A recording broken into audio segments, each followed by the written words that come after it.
would say probably in a season of, I don't know if I would say building. Because just with everything that I'm doing right now, I can't say ati nimefika to the destination that I want. Whether it's with music, whether it's with my other stuff, that's creativity. That includes creativity, whether it's with work. But I still feel like I'm in that process of building, and that's why I'm giving it my all. Oh, nice. Ladies and gentlemen, welcome back. It's been a long time since I recorded an episode. Man, it's been like an year, man, since I recorded an episode. But this year, I want to start with consistency. So on today's episode, we have none other than Kxffy in the building. Bless bro. Yeah. We don't know Kxffy. Kxffy, tell people who you are and what you are right now, because I know maybe sometimes you change as a person, or even as an occupation. Yeah. Tell people what you do and what you're about. That's so true, because even yesterday I was thinking about it and I was so surprised because I realized I do so many things. My name is Kxffy. I am a music producer, a recording artist. I am also a videographer and an editor. I am also a mixing engineer and a mastering engineer. So to kind of summarize all of it, I am just I'm a creative person. Yeah, and I create a lot of art. Okay. And it's mostly visual or audio. Okay. Yeah. Right now, what are you creating or what are you cooking? At the moment, in terms of music, I'm working on a mixtape. It's almost done. It's a producer mixtape where I've just featured different artists that I've worked with. It's more of songs that we worked on like in the past, 2023, and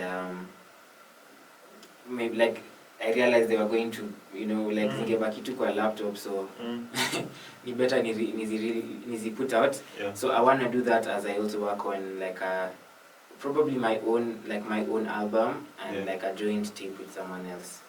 Okay. The last time you had an album was 20? It was 2022. It was my only album. Yeah. The other things I've been putting out have just been EPs. Yeah. Okay. Tears and Purple Emotions. Yeah.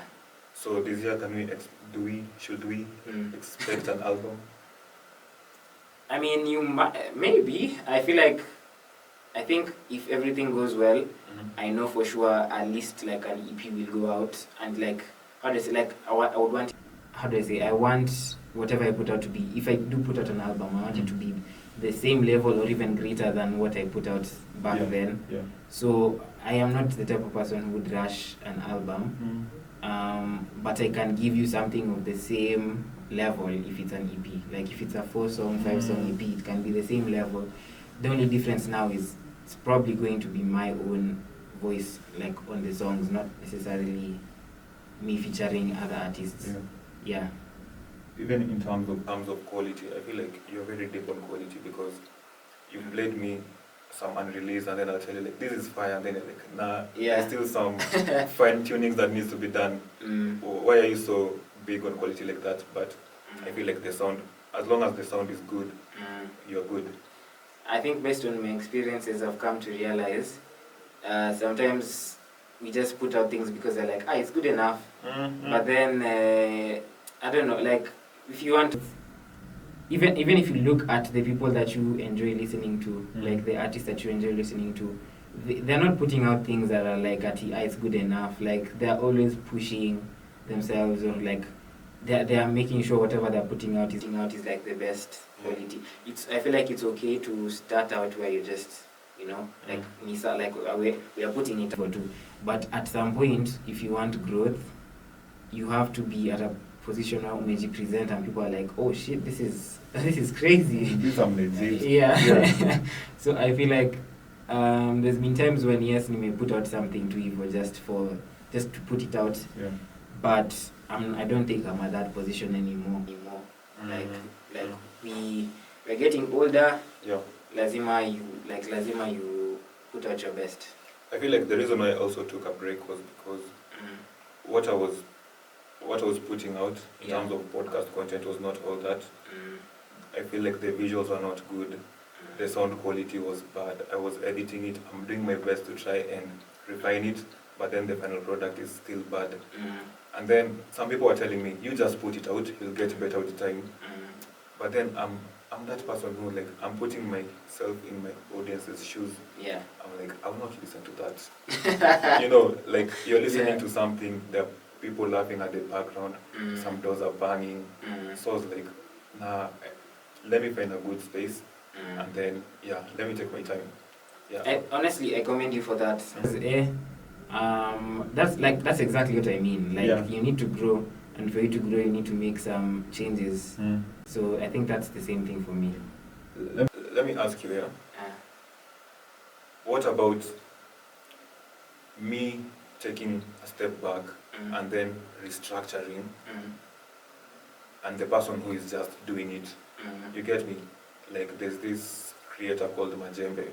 He took his camera, as bad as it was, recorded himself wanting a challenge, and right now he's cooking, in my point of view. Rather than someone who is like, I still don't have a good phone, let me wait for a good phone so that I can start. Yeah.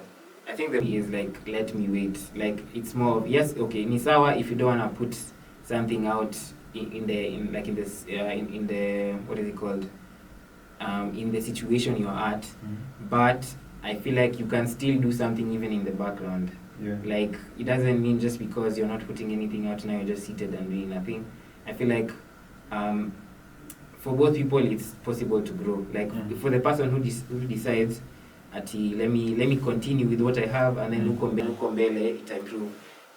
I think obviously that's the right mindset, because even though he doesn't have what he needs right now in his mind, at some point things will get better, and so he has that in mind, so he's working towards that.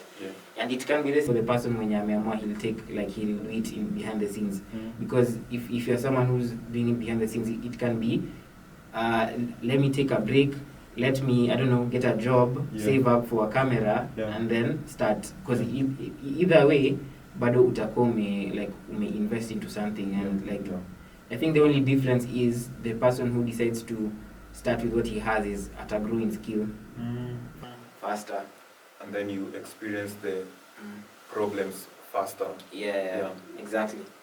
Because you can say, let me buy a camera, and then you buy a camera, and then all of a sudden you feel, oh, I need a tripod, or I need a recording, something to edit my content with. But if you start, you meet them head on, like the problems that you'll encounter. I'm curious about something. When you told me that you have a lot of unreleased content or music, so how do you choose, like, oh, this one is going out, this one should wait? Because I feel like, guys, being a friend of an artist, you get to be put on to good things even before you all get to hear them. Yeah. So, which is a double-edged sword in my opinion, because it's good things, but then you get to wait for so long before you release them. Sometimes I'll ask you, what happened to that song? And then it's like, oh, that song! And then you're like, I'm still thinking about it. So how do you decide, like, this one is going now, this one should wait? And because I know art is timeless though, but I feel like there's art that is relevant right now. So if I don't release it right now, it will not be relevant anymore. So how do you also try to avoid that? Honestly, I feel like to some extent it's more of the way I do it. The songs, I think it's exactly as you said. The songs that I know, whether they are put out today or put out 5 years from now, like, they'll still have an impact, because it's, how do I say, it's timeless. Like, let me give an example. Like, Nights Without You, the song that like did so well when we put it out. We recorded, or we started recording it, I think it was 2021. Probably didn't record anything else till... Wait, I think I made the beat. I made the beat even before 2021. I must have made the beat in 2019 or 2020 actually. Damn. I recorded the hook, and then the song just sat in my laptop for a year. Then I think beginning of 2022 is when I started reaching out to people for, like, you know, to record on my album. So I think Njeri and Albizi recorded on that song, let's say January or February. So that song had been in the vault for like a year and a half or more. And even though we waited for that period of time, it still did amazing. Then the songs I know, especially I think to some extent it also depends on genre or the way I see it. Not always, but I feel like, especially in the what's it called, in Kenya, I feel like sometimes rap might not be appreciated as much.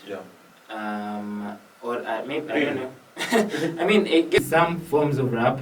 Some forms of rap. True. But let me say trap. Because there's a difference between, there's some sort of a difference between rap and trap. So I would say, I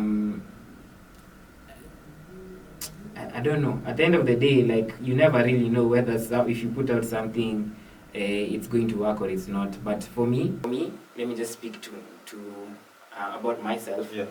I would say, for me, it just depends on how I feel about the song. Like I've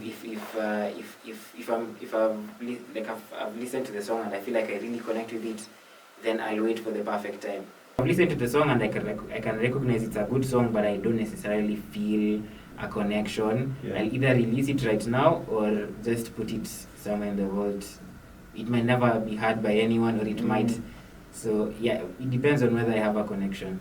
So there's songs that you'll never get to see the light of day. Yeah, definitely. There might be. Actually, there's been songs that were made kitambo, they were for my album, but I just decided they I don't know, for one reason or another, they're probably never going to be heard. Okay, you've touched on genre. Yeah. What genre do you identify with, or would you say you're versatile? Because as you've said, you've talked about Next Without You. I felt like it's like a R&B song, very good song. I really love it. But then you, as an artist, we are seeing something different. So talk about that. I think this even goes back to how do you say, like, how I chose my producer tag. Can you tell them how you chose your producer? That is, if they've not seen the video. Anyway, how I chose my producer tag was a friend of mine sent me a song. It's called 7 a.m. by Uzi Vert, and this is 2017. So trap music was really, like, you know, like, it was big at that time.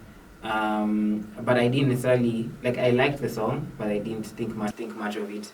But then fast forward to around 2020 or 2021, when I had been making beats for 2 to 3 years, I felt like I wanted to, the tag I had, I didn't feel connected to it. So I wanted to make something that, you know, I felt like was more me. So I guess I was just going back to, I was just listening to different songs, and then I came across that song, that same song by Uzi Vert. And at the start of that song, there's an intro where it sounds like Lil Uzi is with a girl, and she's trying to wake him up. Like, I think it sounds like they're probably on drugs or something, and then he dozes off. Like, they were having a conversation, then he dozes off, and then she's trying to wake him up. So what I liked about it was more of like the drowsiness. You could, I don't know what effects they put on it, but it sounded very drowsy. You could actually picture whatever was going on in the room. So I like that about it. And so just based off of that, I decided let me use that as an inspiration. But now what was different for me is I wanted the tag to reflect my music in terms of genre or in terms of feeling. And I was leaning more towards a lot of R&B sounds, I wanted my music to be melodic and dreamy. And as I told you earlier, I wanted someone to, if they listen to my music, they're like, this is crazy, like this cannot be real. So yeah, that's like I found a friend of mine, her name is Shali G.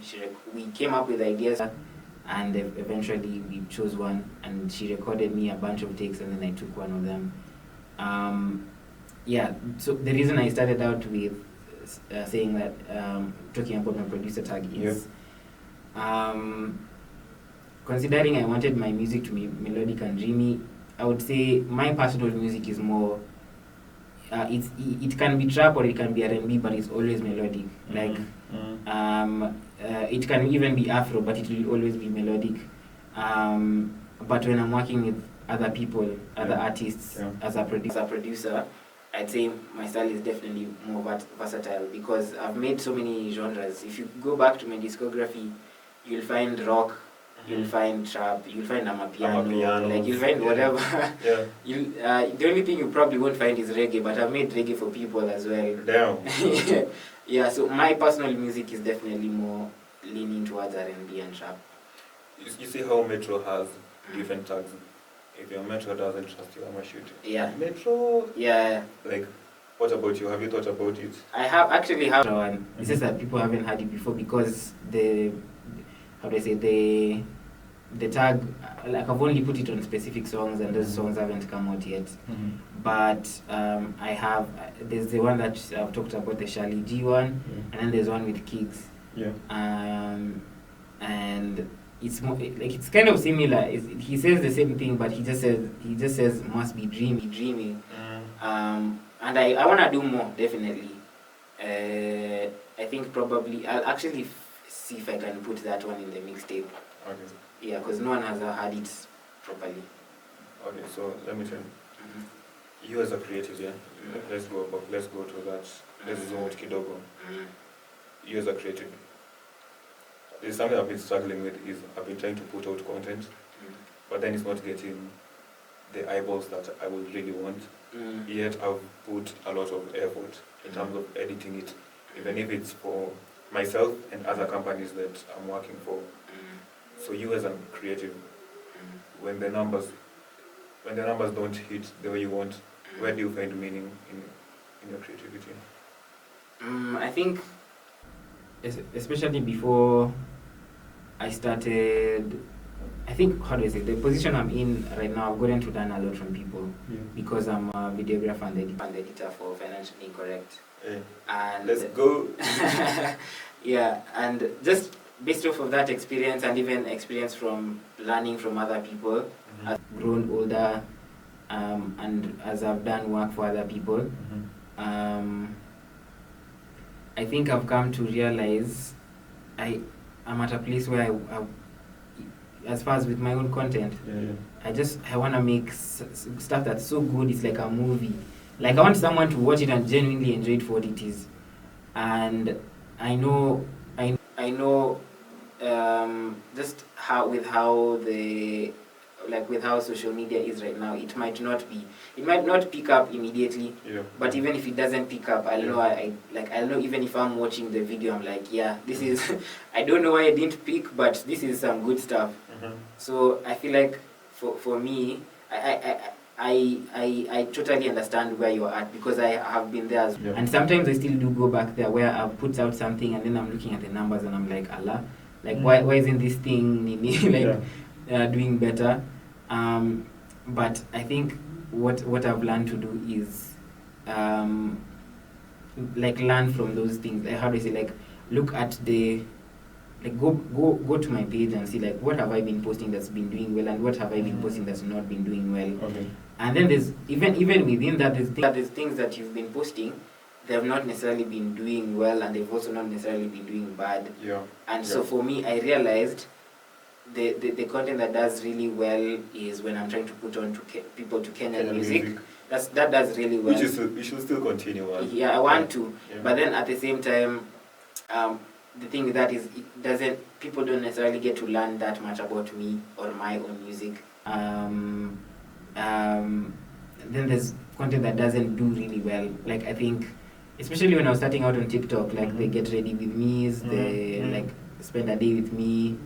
But then there's content that does like it's like there, but not necessarily crazy numbers.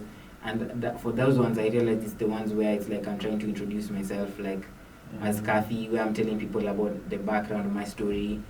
But as I've continued, like I decided, what I'll do is I'll focus on the ones that do really well, and then also the ones that do not so well, but they have potential.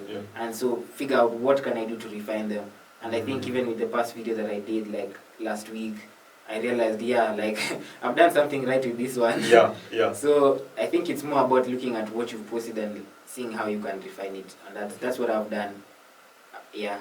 But personally, I love seeing the get ready with me a day in the life. I love those type of videos. I think it's finding out how can I make this unique. Like how can I find a way to still put my personality into this thing. Because if you just do it the way other people are doing, it's not gonna be crazy. There's something I've just remembered I said I was going to ask you. You see how streaming is currently big in the world. I just played was in the country last week. So there are music streamers. There's this guy who usually has a thing. He goes to the streets in US and then people rap on a random beat. There's Black Boy Max. So have you thought about it? I think I have thought about it, but one thing about streaming is, just like anything else in this creative industry, it needs so much from you, and especially as a streamer, like I feel like unless you decide I'm going to be like doing work during the day, then I stream at night. But it requires you to just to be on you need to entertain people all the time, and then you also need to like be able to take feedback from the chat, like because I was watching a podcast of someone who was talking about speed, and he was like, the reason Speed keeps looking at the chat all the time is because he it's like his guide. If he sees people are like L chat or L stream, then he's like, okay, what am I doing wrong? He changes whatever he's doing immediately. And if people are like W stream, he continues with what he's doing. So I don't know if that's necessarily like the direction I want to take at this time. I feel like if I were to do streaming, it would probably be at a position where, like, I don't necessarily have to think about money as much. Like how do I say? Like I've grown to a point where my main focus is just music alone. That I'd have to get to that point. And also about streaming, streaming requires a lot of. It requires the whole of you. True. And then before it picks up, it will take a lot of time. And that time you are burning out because during the day you're doing your own stuff. At night you're doing your own stuff. So definitely. But I think it's a good. I agree. It's a very good way of finding a community. But then also at some point I feel like it's easy to get lost in it because people can think they own you or something. Like if you don't do what they want, then now it's a problem. So it has its ups and downs as well. Reno, I'm thinking about to start streaming. I want to do some chess streaming. Me playing the game as I'm talking through my audience, my trail of thought as I'm making the moves. And then maybe when I get better, I might start doing some more cool stuff. Like maybe we are hanging out together, but then I'm streaming also. Or we are going somewhere, but then I'm streaming also. But then I don't know if I'm into it like that, or I'm into it just because of the wave. But I think time will tell. I mean, if you're at a position where you can already start, just start. Because if you realize, this is not working for me, you can at least stop. But now, if you don't start and then that wave passes and people are past streaming, they don't they don't enjoy streaming anymore, then you're trying to start when people haven't. It's not impossible, but you can take advantage of the wave. You can try it and see, like, is this something that aligns with who I am? Is there something that you wanted to start and then for some reason you didn't, and then Definitely. The wave came and took it, and then you're like, damn, I wish I jumped on the bus earlier. I think the wave is, how do I say? I think now I'm realizing the wave is still there, but at some point it might pass. Yeah. And the thing for me is, like, I feel like, and not necessarily just DJing, like, as a normal DJ, but like specifically my music, being able to DJ and even perform while I'm DJing. Like, I feel like that's something I really, really want to do. But based off of my schedule, sometimes, and all the things that I'm trying to learn, it's not easy. It's not easy to like be able to. I really still want to do that, especially this year. But at the same time, there's so many things I'm doing because I want to be consistent with content. Yeah. At the same time, I'm trying to do like vocal exercises for singing. Like I don't know if it's possible, but I might even learn an instrument. I started trying to play guitar. Nice. So all those things, but I think I've found a solution. There's like a workshop of, how do you say, like there's people who usually give out like DJ classes. Yeah. So I think I'll sign up for that. That's a really easy way of, I think that's an easy way of learning. Yeah. Also put me on, because I don't think if it was last week when I was telling you the things that I would want to achieve this year. I feel like DJing is, yes, I'm calling it a skill because it puts food on the people's table. Yeah. It's a skill that if you have it, you're good, because you can just set the mood. You can just play the thing, Yeah. Yeah. The thing. The transitions. Yeah. Yeah. The thing about it is, I'm realizing there's DJs coming up every day, like especially in Kenya, and it's like especially younger. So I feel like if that's not like, if for example, if I don't take advantage of this right now, it might get to a point where. But the thing is, I'm realizing maybe that's just how the world is right now. Because you remember around 2016, 2017, everyone was a photographer. Yeah. Everyone had a camera, bro, like. So maybe and those crazy poses, man. Well, like everyone was a photographer. Everyone was buying a Canon, Genie. If you can't afford it, you're feeling like, oh, like I'm not. My worth isn't like my life isn't worth anything. I know a friend called Bill. Shout out to Bill. Bill was saving up for a camera, and I was like, man, I get the hype about being a photographer. Yeah. But I was not feeling it like that. Yeah. Right now, me, a creative, having a camera myself, I'm like, how did I not join the dots? Yeah. Yeah, because I would have jumped on the wave sooner. Yeah. True. I mean, but the wave came and passed. But if you genuinely loved the photography or videography at that time, I don't even think videos were crazy that time. Yeah. But if you stuck to it for the love of it, I mean, I imagine right now, like right now you'll be hitting a decade. Yeah, like you've grown. Yeah. So I think just based off of that, then I think it doesn't matter if you start right now when there's a wave or not. It will probably come and pass. But if you stick to it for what it is, I think at the end of the day, like you'll still reap what you've sown. I think I've asked too many questions about music, but let me ask the last one. Yeah. So when you're creating, you as an artist or you as a producer, do you start with a feeling that you have first, or do you vibe with the sound first?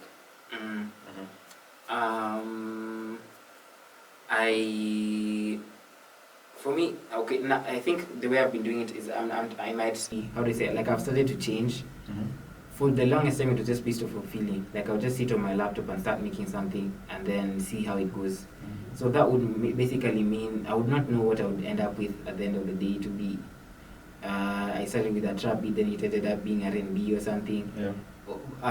But the way things have changed, the way I'm starting to change things is I think I have a picture of what I want in mind, and then I aim for that.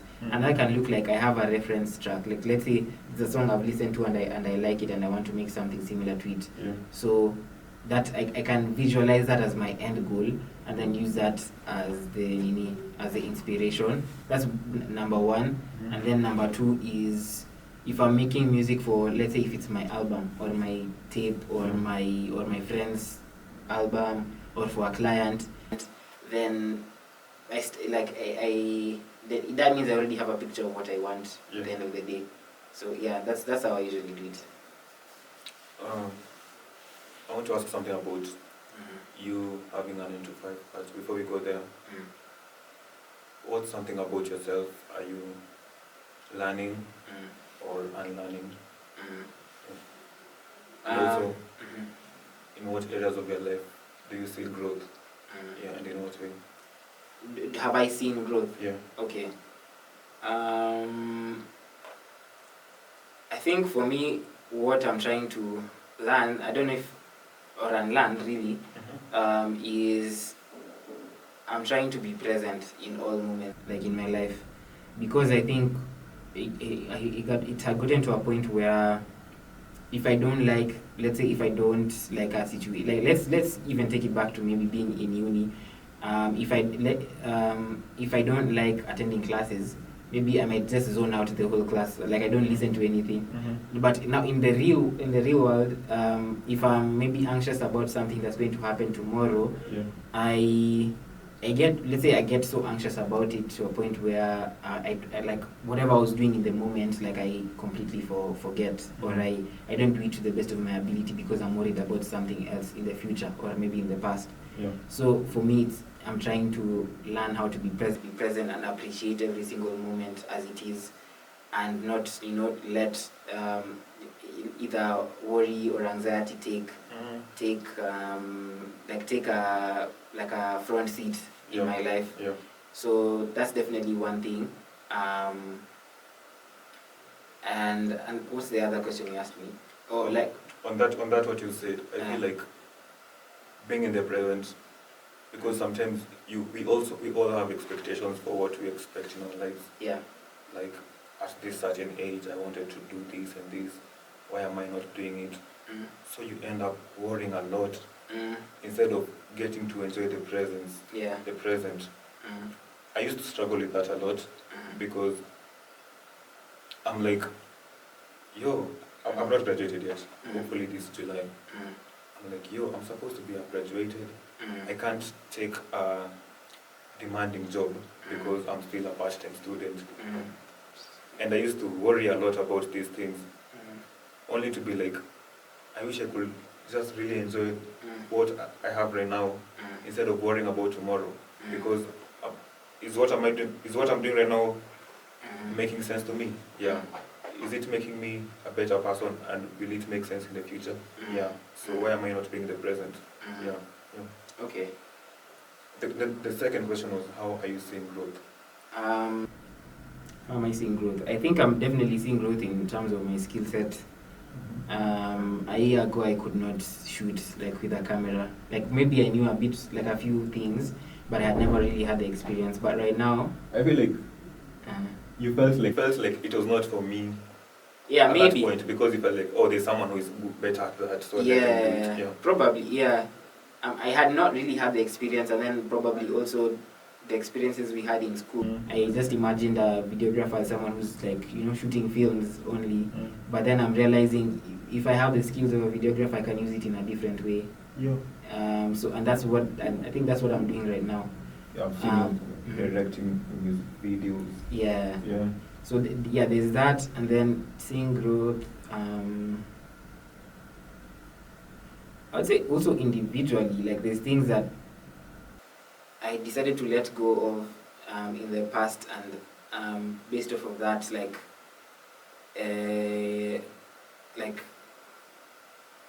I've just I've been able to grow individually, like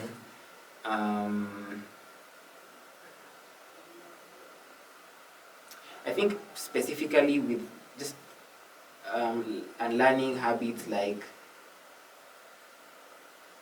I don't know if I should, I feel like it's gonna be cliche, but like people pleasing, or let's say someone is not necessarily very, they're not treating you the way you treat them, and then you're not doing anything about it. I feel like those are things that I kind of have grown, and I've learned to basically know my worth in certain instances, and also How do you have those hard conversations? Mm. Like, let's say it's a friend, let's say it's me, I'm being a shitty friend. How do you come out to me? And I think, correct me if I'm wrong, I'd say you're not a confrontational person.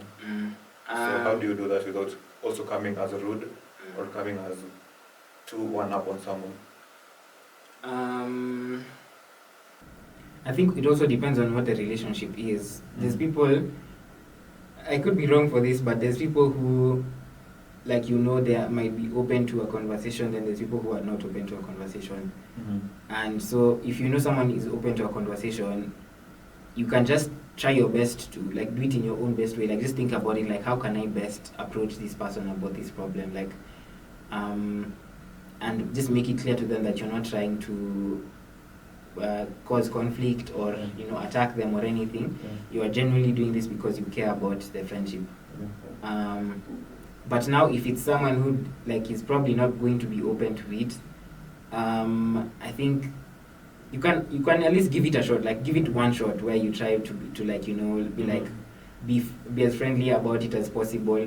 But then if they're not open to even having a conversation, then I feel like you already have your answer. Like, sometimes you just have to, like, leave things. So you cut them off. Yeah. You drift away. Yeah. Okay. That's nice. That's nice.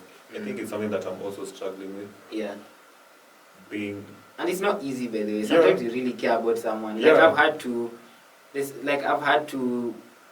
been moments where I really did my best in situations, and after realizing this person is not even open to doing the same thing as me, I just decided, let me, you know, like, let me leave them in the past. Being the bigger person, like, let's say you and someone are not in good terms, and you know very well that it was not your fault. Will you reach out to that person first so that you can clear things off, or will you wait for them to come to you first? If I know I did, if I did my best in the past, and you didn't, like, reciprocate, or you didn't try, I won't, like, because I know the ball is now in your court. Yeah. And I feel like, especially if considering we are grown now. Yeah. I feel like you're the one, like, you're supposed to know. You're supposed to know if And people be knowing what they are doing. Yeah, you may think they don't know, but man, people be knowing what they are doing. So I'm usually harshing people because I'm like, you do know what you are doing. Yeah. Yeah. So I'm holding you to the same standards that I'm holding myself to. Yeah. And answering what I asked you, what I'm learning about myself is, sometimes I usually have that conversation with myself.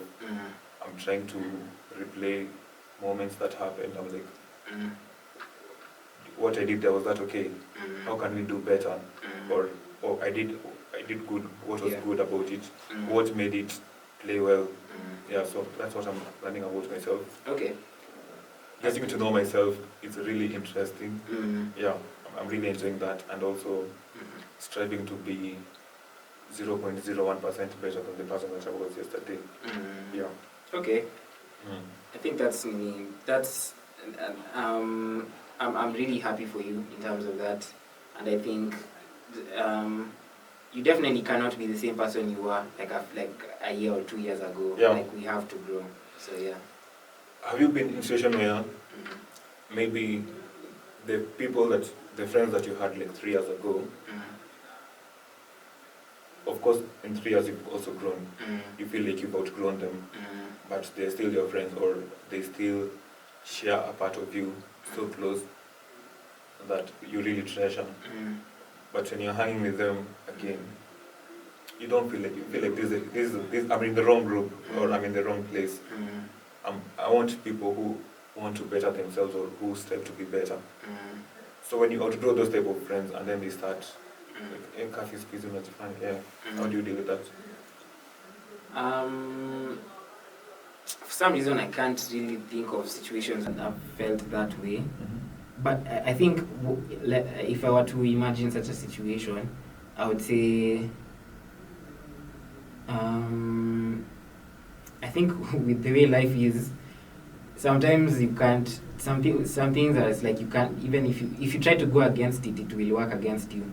Like if your life is calling for a change, like if your life is calling you to grow, and then you limit that, or you put yourself down because of someone else, because you need to, like you've been a friend to this person for 5-6 years, it might come to bite you back later on. Like maybe you lose an opportunity because of that. Maybe this friend, you realize they weren't as good of a person as you thought they were, because it's not an easy thing. But the thing with having a friend or loving someone is you kind of also have to be willing to let them grow, especially if you see they are getting an opportunity that's like beautiful for them. You have to be happy for them, or at least you have to let them, allow them to go through that.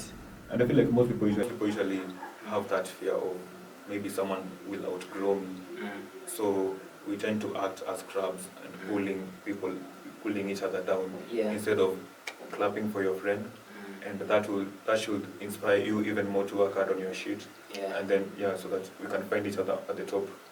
And the thing is, I feel like you don't necessarily, how do I say, if you really feel like being happy for someone is difficult, at least like you don't even have to clap. Just let them grow. Like I think what the problem is now, trying to hold someone back. Like it's okay for you to have feelings of whatever, like that confusion of not knowing whether you're happy for someone or not. But now don't limit their growth. Like just allow them to, because your time will also come. So I feel like you don't have to force yourself to be happy. What's something that you're struggling with in your 20s right now? Definitely it's me. How do I say, like being addicted to my phone, and like I told you, a conversation some time back, and I told you I'm trying to set systems for myself where I know I'm waking up at this time, sleeping at this time, and I think just like the habit of always being on your laptop or being on your phone watching movies or whatever. If you've done that for a long time, it definitely gets to a point where it's hard to, it's not easy to let it go. So I think for me, because of that is because it becomes dopamine that you feel, to the point where I can't do certain things. I have to do some few scrolls on TikTok before, so that I can feel good. I can't eat without my YouTube. I can't go a day without seeing what IG is saying. I feel like that dopamine, I'm still trying to detoxify myself from that dopamine, but it's not that easy. Definitely it's not easy. And what I've been learning recently is it's like you can't necessarily rely on your willpower. It's like you have to run away from it. Like when you notice, or you have to set systems for yourself so that like it does it for you. Like for example, I have an app on my phone that blocks Instagram and TikTok for several hours between the day. And if I really want to use them, there's an option for taking a 15-minute break from the app that allows you to open Instagram and TikTok again. There's stuff like that. Then there's also it's like you kind of have to do things that intentionally make you not like, for example, you can, like, I know you've probably had this before, where people say like, if I'm sleeping, I won't have my phone in my room, or whatever. Just making decisions that make it so that that thing is not there, so you can't access it. You have to be deliberate like that, and it's still not necessarily easy. But I feel like when I look at the person I could be, if I figured out that problem, like he'll be like miles away from who I am. I feel like that's something that's holding me back a lot, and I would like to overcome. Cool. Yeah. So you told me that you have a 9 to 5. Do you feel like it's killing your creativity in some type of way, or it's complementing it? Because you told me you're still learning a lot of things on the job that you can translate to your craft. And is it hindering you to be more productive in terms of your own brand as you like to? Because it's been long since you released some music, man. But then I get you're busy. So can you talk about that? I would say it's definitely building me. Like, and you actually asked me about what season I'm in. I feel like it's definitely building me because I'm getting to see how serious people take, like especially like in the corporate world, people, if they've decided on something, it's going to get done. So like I'm learning such things. Like if I can be that serious about someone else's work, then I have to be as serious about it with my own work. I think the only reason I have not necessarily released music recently is just because I was really trying to get into the groove of things at work. But for me, I feel like I've gotten to a point where I'm realizing, or the way I'm doing things now is I try to create space for me to be able to do these things, like make music. And another thing like that I mentioned earlier, sometimes you think nothing is going on, but someone is doing something behind the scenes. Like for example, I've told you I've been working on a mixtape, and I haven't really posted about it, but the mixtape is almost done. So and the reason for me doing this is because like I want to be able to, if I announce it, I can just hit the ground running. Like everything's ready. Like if I posted on like promotion of the mixtape, then it's not that I'm in a situation where I'm still trying to work out things in the background. No, it's like it's ready. You're getting it on this day. You're getting it with, I don't know, a video. You're getting it with this. You're getting it with that. So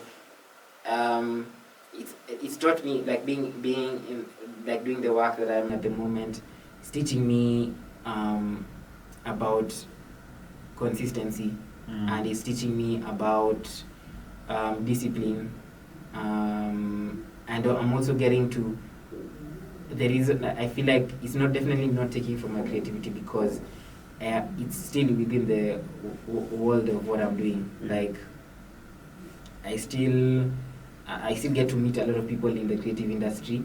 I still get to grow my skills that I can use within my own brand. And then it's also fun. It's a really fun job. Like I will do wonder. Yeah, so I'm definitely happy about it. But before I ask you if you have any questions for me, I would like to commend you for one thing I really appreciate on what you do is, let's say you are releasing a music, a song, how you promote it, how you tease it. You will do content on the side just for this one project. I really love that. And you're an independent artist, right? And as an independent artist, I'm like, damn, like you really got your shit going together, or you've planned your shit properly. And I feel like if other independent artists could emulate what you do, they would cook. Thank you so much, man. Thank you. I think that's I would say the same. How do I say? When you go to, like, when you are doing like a corporate job, or you are leaning towards corporate, you get to see how far planning can take you. Like I feel like if you're trying to achieve something big, you can't do that without like those structures, like without planning. Yeah. Okay. Do you have any questions for me, Kxffy, before it goes? I don't know if you'll still keep them in this nini, but I have a question. Or I have, we'll see if I have more. Number one, what are you thinking of naming this podcast? Damn. You put me on the spot in an episode. And you don't, if you don't have an answer, it's okay. Okay. Because I have an idea. But tell me first. Tell me if you have ideas. Okay, so let me tell you what was that. Before, as I was telling you before you came, I was trying to. I wanted to ask ChatGPT, like, what should I name my podcast? Because I really want to rebrand from my previous podcast used to be called Rantify, where it was a platform where we rant and clarify what you are saying. So we rantify. But then I feel like, do I still feel the name? I really don't. Okay. And I wanted to ask ChatGPT, like, to give me names that, that aligns with what the podcast is trying to do to my audience. But lucky, I'm still empty. Okay, I get you. I think it depends on what guests you have.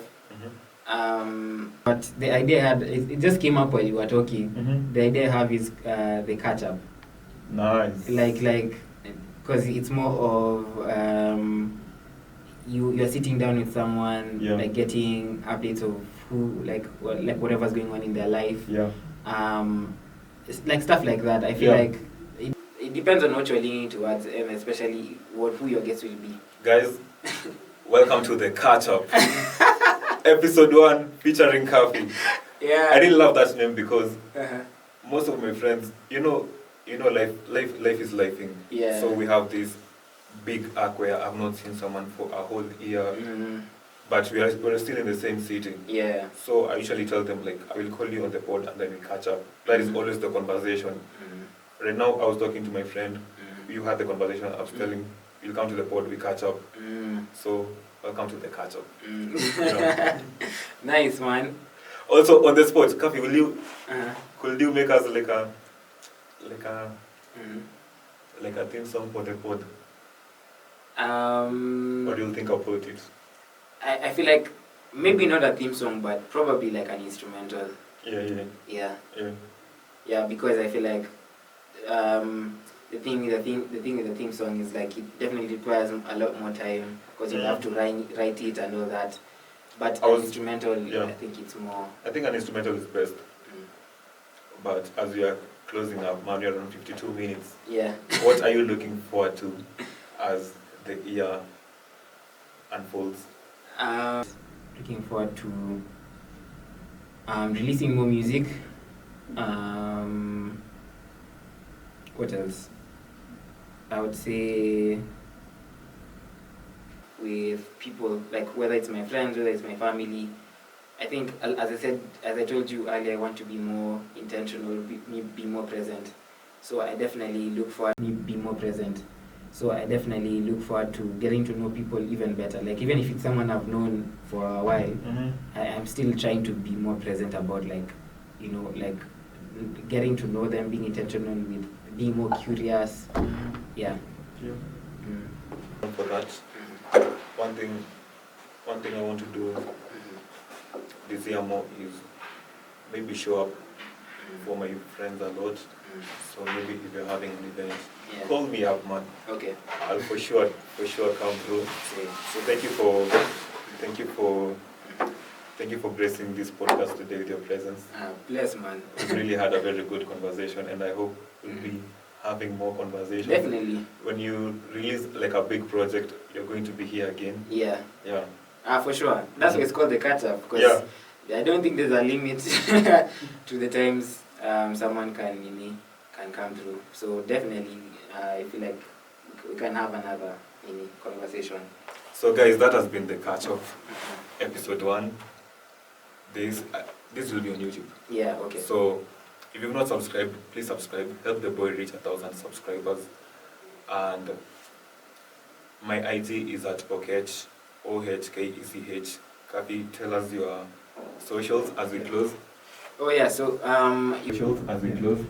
Oh yeah, so you can find me on I think all platforms actually, Instagram, TikTok, as Kxffy Dreaming. I think you might need to put it on the screen, but it's KXFFYDR3AMING.